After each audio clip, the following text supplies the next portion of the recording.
अगर cos theta की value आपने 1 से कम रखी तो बेटा ये वाली क्वांटिटी इस वाली क्वांटिटी से क्या हो जाएगी, कम हो जाएगी, लेस हो जाएगी। क्यों? देखो ये है 2a vector dot b vector cos theta. अब सपोज करो आपने cos थीटा की वैल्यू को 1 नहीं रखा, कुछ और रखा, लेकिन यहाँ पे cos थीटा की वैल्यू कितनी है, 1। अब cos थीटा की वैल्यू आप मैक्सिमम तो 1 रख सकते हैं, लेकिन उस मिनिमम अगर आपको रखनी हो तो 1 से कम रखेंगे।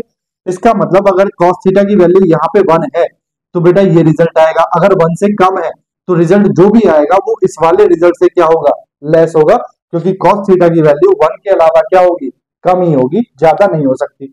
अब ये जो रिजल्ट है आपके पास ये क्या है, ये है mod of A vector plus B vector का होल स्क्वायर। और ये जो रिजल्ट आपका बन रहा है इसको हम लिख सकते हैं mod of A vector plus mod of B vector का होल स्क्वायर।